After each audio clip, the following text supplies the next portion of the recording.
నమస్కారం. ఫిరాయింపుల కేసు ఒక కొలిక్కి వస్తుందనుకుంటే మరింత జటిలమైపోతుంది. ఐదుగురి మీద తెలంగాణలో ఐదుగురి మీద సాంకేతిక కారణాలతో బీఆర్ఎస్ వాళ్ళు ఇచ్చిన పిటిషన్ తిరస్కరించింది. వాళ్ళు క్లీన్ చిట్ ఏమి ఇవ్వలేదు, కానీ వాళ్ళు పార్టీ ఫిరాయించినట్టు ఆధారాలు సమర్పించలేకపోయింది, సరైన విధంగా రుజువు చేయలేకపోయిందని బీఆర్ఎస్ వారు వేసిన పిటిషన్లు తిరస్కరించింది. ఇంకో ముగ్గురు వేష ఉన్నది. ఆ ముగ్గురిది ఎందుకు చేయలేదో ఇప్పటికి కూడా స్పీకర్ చెప్పలేకపోతున్నాడు. అంటే దీన్ని ఓ లెక్క చెప్పాను, 5, 3, 1, 1. 5 ఆల్రెడీ తిరస్కరించిన పిటిషన్లు, ముగ్గురేమో ఇంకా వెయిట్ ఉన్నది కానీ ఇంకేం చేస్తారో తెలియదు. ఇదే రిజల్ట్ వస్తుంది అనుకొని మనకు కడియం శ్రీహరి గారు కూడా అదే పద్ధతిలో నేను కూడా పార్టీలో బీఆర్ఎస్ పార్టీలో ఉన్నాను అన్నాడు. ఇక చివరిగా ఎవరైతే రెడీ హ్యాండెడ్గా దొరికిన ఆయన ఉన్నాడో, మనకు ఒక పార్టీ నుంచి కలిసి ఇంకో పార్టీ తరఫున మన కాంగ్రెస్ పార్టీ తరఫున ఎంపీగా పోటీ చేసి ఓడిపోయిన దానం నాగేందర్ ఇవాళ పూర్తిగా దేవతా వస్త్రాలు అన్ని ఇప్పేశారు. సమస్య లేదు. దేవతా వస్త్రాలు ఇప్పటిదాకా కట్టుకొని ఈ 8 మంది దేవతా వస్త్రాలు కట్టుకొని మేమంతా వస్త్రాలు కట్టుకున్నాం అంటున్నారు. తెలుసు కదా మీకు దేవతా వస్త్రాల కథ. ఒక రాజుగారు ఒక మాంత్రి కూడా వచ్చి రాజుగారిని మీకు దేవతా వస్త్రాలు ఇస్తాను అని నగ్నంగా తయారు చేసి ఓం ఫాట్ అని చెప్పి దేవతా వస్త్రాలు కొని మీరు ఎవరికి కనపడతలేరు, మీరు నగ్నంగా ఉన్నట్టే ఉండదు, మీకు దేవతా వస్త్రాలు ఉన్నాయి అన్నారట. ఆ రాజుగారు అమాయకంగా భటులను వాళ్ళని అడిగితే భటులు భయపడ్డారు. లేవంటే ప్రాణం తీస్తాడు రాజుగారు, మంత్రిగారు కూడా ప్రాణం తీస్తారని చెప్పి ఉన్నాయి మంచి బాగున్నారు అన్నారట. అట్లా రాజు ఆస్థానానికి పోయిండు. అక్కడ కూడా మంత్రులు మిగతా వాళ్ళందరూ కూడా లేవంటే భయపడి అందరూ వస్త్రాలు ఉన్నాయి, దేవతా వస్త్రాలు ఉన్నాయని ఆయన నగ్నంగా కూర్చున్నాడు. అందరికీ తెలుస్తుంది నగ్నంగా ఉన్నట్టు, కానీ ఎవరు సాహసం చేసి చెప్పలేదు. దాంతో రాజు మరింత పెట్టయిపోయి ఏనుగు అంబారి ఎక్కేసి దేవతా వస్త్రాలు కట్టుకున్నాను, నన్ను చూడండో మహానుభావులారా, చూడండో ప్రజలారా అని చెప్పి చూడండి భాగవతులారా ఆడండోయ్, చూడండి ప్రజలారా ఆడండోయ్ భాగవతులారా అనే ఒక సామెత ఉన్నది. అట్లా తిరుగుతున్నాడట ఏనుగెక్కి. ప్రజలందరూ పాపం భయపడ్డారు. రాజుగారికి నగ్నంగా ఉన్నానని చెప్పడానికి సంశయపడ్డారు, భయపడ్డారు. చిన్నపిల్లవాడు లేచి రాజుగారి బట్టలు లేవోచ్చు అన్నాడట. అప్పుడు అందరూ కూడా రాజుగారికి బట్టలు లేవన్నారు. అంటే అప్పుడు సిగ్గుతో తల వంచుకొని రాజుగారి ఇంట్లోకి వెళ్ళిపోయి మరి మళ్ళీ బట్టలు కట్టుకున్నారట. అట్లా ఉన్నది. ఇవాళ అందరూ అదే పద్ధతి, రాజుగారికి దేవతా వస్త్రాలు కట్టుకున్నట్టు 8 మంది పాత ఫిరాయించిన వాళ్ళు వాళ్ళు అట్లాగే కడియం శ్రీహరి కూడా ఒక సమాధానం ఇచ్చారు. ఈ ఐదుగురికి బాహలు కాగానే నేను కూడా అందులో కలిసిపోతా అని చెప్పి నేను కూడా కాంగ్రెస్ పార్టీలో చేరలేదు అని ఈయన ధైర్యంగా ఇచ్చారు. అంటే స్పీకర్ నిర్ణయాన్ని తనకు అనుకూలంగా వస్తా అనుకున్నాడు. వీళ్ళకి అనుకూలంగా వచ్చిందిగా. ఇప్పుడు దానం నాగేంద్ర అంత వచ్చింది. దానం నాగేంద్ర గారు మరి వాళ్ళ ఏ పార్టీలో ఉన్నారంటే కాంగ్రెస్ పార్టీలో ఉన్నారని స్పష్టంగా ఒప్పుకున్నాడు. ఒప్పుకోవడానికి ఇంకేం కావాలి? నోటీస్ ఇచ్చారు, నువ్వు ఏ పార్టీలో ఉన్నావు, ఇట్లా పిటిషన్ వచ్చిందని. స్పీకర్ గారు వెంటనే ఏం చేయాలి, ఆయన సూమోటో తీసుకొని నువ్వు అందులో చేరినట్టు నువ్వు ఒప్పుకున్నావు స్వయంగా కనుక నేను సస్పెండ్ చేస్తున్నాను, లేకుంటే నేను అనర్హత పెట్టి వేస్తున్నావు అని చెప్పాలి.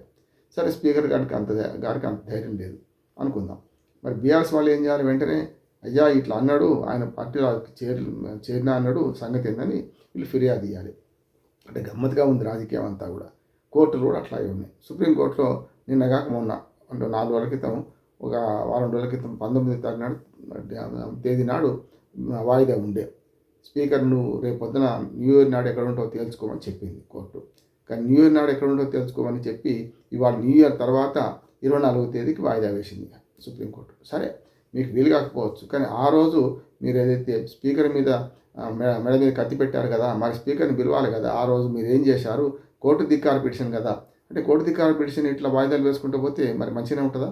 ఈ 19వ తేదీ లోపల చెప్పండి, 4 వారాలు అన్నారు. 4 వారాల లోపల చెప్పాల్సిన అవసరం ఉంది. సమాధానం అని తీసుకోవాలి కదా, తీసుకోవాలి. అంటే ఏంది, అందరూ కూడా అంటే జడ్జీలు అట్లాగే ఉన్నారు, కోర్టులు అట్లాగే ఉన్నాయి, రాజకీయాలు అట్లాగే ఉన్నాయి, చూస్తున్నాం. సరే, వాళ్ళు వాయిదా వేసినాను కొద్దిసేపటికి ఫేర్ కామెంట్ చేయొచ్చు, సమస్య లేదు. తీర్పు మీద కూడా ఫేర్ కామెంట్ చేయొచ్చు. వ్యక్తిని అనొద్దు, జడ్జిని అనొద్దు. ఎవరైతే జడ్జి ఉన్నారో కూడా తెలియదు నాకు. కానీ జరిగిన పరిణామం చూస్తే ఇవాళ స్పీకర్కి మరింత వెసులు పట్టించినట్టే కదా. అది జరిగింది, అయిపోయింది.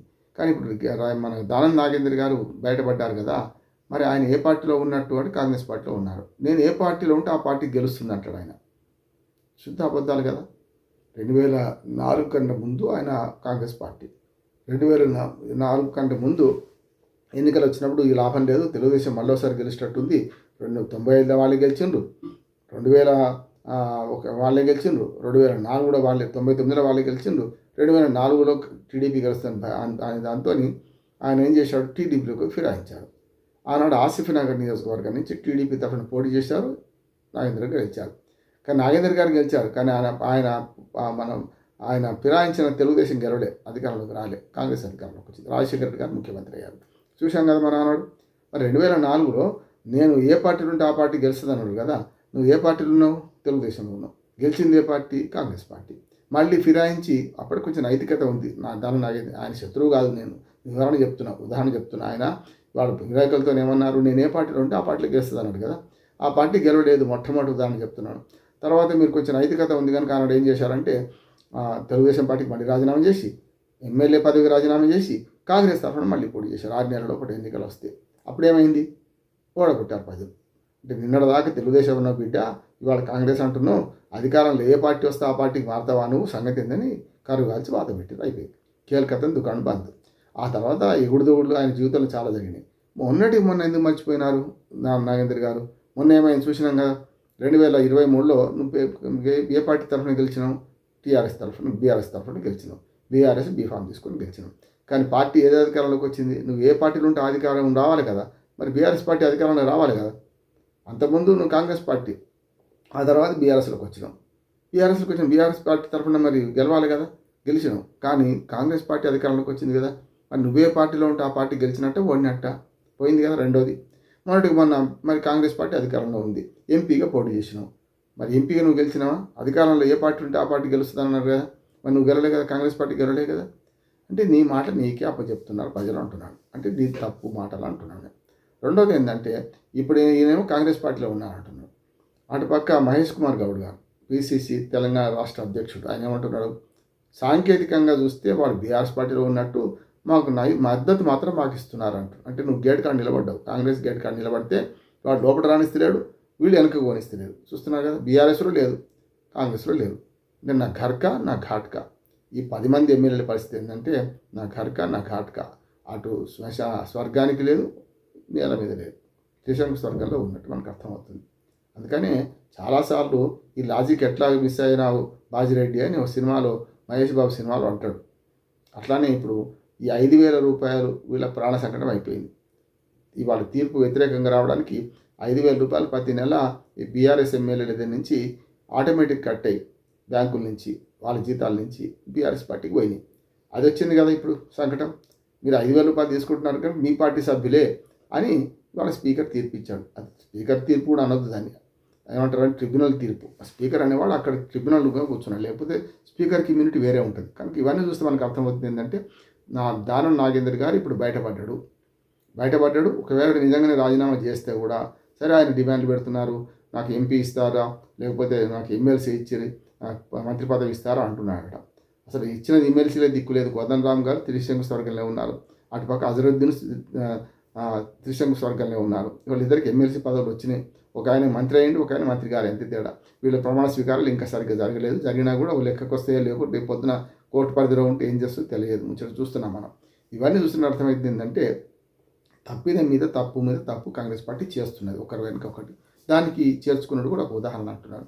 పోనీ అప్పుడు బీఆర్ఎస్ వాళ్ళు బ్రహ్మాండం ఏం చేసిందంటే వాళ్ళు చేసిన తప్పే, కానీ కాంగ్రెస్ పార్టీలు కోర్టుకు పోలే కదా. ఇది వాళ్ళ 10 ఏళ్ల తర్వాత జరిగే ముచ్చట్ని 2015లో జరిగేది. వాళ్ళ ఈ కోర్టు తీర్పులు ఇవన్నీ వచ్చేవి కదా ఆనాడే. అంటే ఫిరాయింపుదారుల మీద వాళ్ళు ఏం చర్య తీసుకోలేదు, కంప్లైంట్ చేయలేదు, శంకర్ల వస్తు తీర్థం చేసుకున్నారు. వాళ్ళు ఫిరాయింపులను చట్టబద్ధత చేసుకున్నారు. ఇప్పుడు వీళ్ళు చేసుకోలేదు. ద్వారం తెరిచి ఉన్నాయంటే 10 మంది పోయిండ్రు. ఈ 10 మంది త్రిశంకు స్వర్గంలో ఉన్నారు, మిగతా వాళ్ళు సాహసం చేయలేదు. కనుక ఈ మొత్తం ఎపిసోడ్లో చూస్తే అర్థమవుతుందంటే ఉప ఎన్నికలు ఇప్పుడంతా రావు. ఒకవేళ స్వచ్ఛందంగా దానం నాగేంద్ర రాజీనామా చేసినా కూడా రేపు పొద్దున రాజీనామా తర్వాత జరిగేది ఏంది చూస్తున్నాం కదా మనం. రేపు పొద్దున మళ్ళీ కోర్టుకు వెళ్తారు. కోర్టుకు మనకు రేపు పొద్దున కనీసం 4 నెలల లోపే దానం నాగేంద్ర ఎన్నికలు రావు, ఉప ఎన్నిక రాదు ఖైరతాబాద్ నియోజకవర్గం. ఎందుకు రాదంటే పుదుచ్చేరి, తమిళనాడు, కేరళ, పశ్చిమ బెంగాల్ రాష్ట్ర ఎన్నికలు 2026 ఏప్రిల్ మేలో జరుగుతాయి. అప్పటిదాకా రావు. 6 నెలల లోపు. ఇవాళ ఒక ఆయన చనిపోయినా రేపటికి ఎన్నికలు రావు.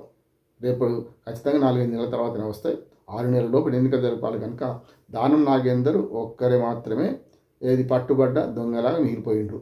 ఆయన తప్పనిసరి రాజీనామా చేయాల్సి వస్తుంది. లేకపోతే అనర్హత వేటు వేస్తే 6 ఏళ్ల దాకా పనికి రాకుండా అవుతారు, రాజకీయాల్లో జీవ సమాధి అవుతారు. కనుక అట్లా కాకుండా ఉండాలని ఆయన రాజీనామా చేస్తారు అనుకుంటున్నాం. రాజీనామా ఆయన ఒక్కరిని పోతుందా? మిగతా 9 మంది సంగతి ఏంటంటే కోర్టులో నాంతాయి. ఇవాళ కాకపోతే ఇంకా 2 ఏళ్ళు నడిచే అవకాశం ఉంటుంది. కోర్టులు కూడా అట్లా చూస్తున్నాయి కదా. మా హైకోర్టుకి వెళ్ళాలి, సుప్రీంకోర్టుకి వెళ్ళాలి. ఇవన్నీ నడుస్తూనే ఉంటాయి. కింది కోర్టు మీది కోర్టుకు సుప్రీంకోర్టుకు వచ్చేకల్లా మరో 4 ఏళ్ళు పోతుండొచ్చు.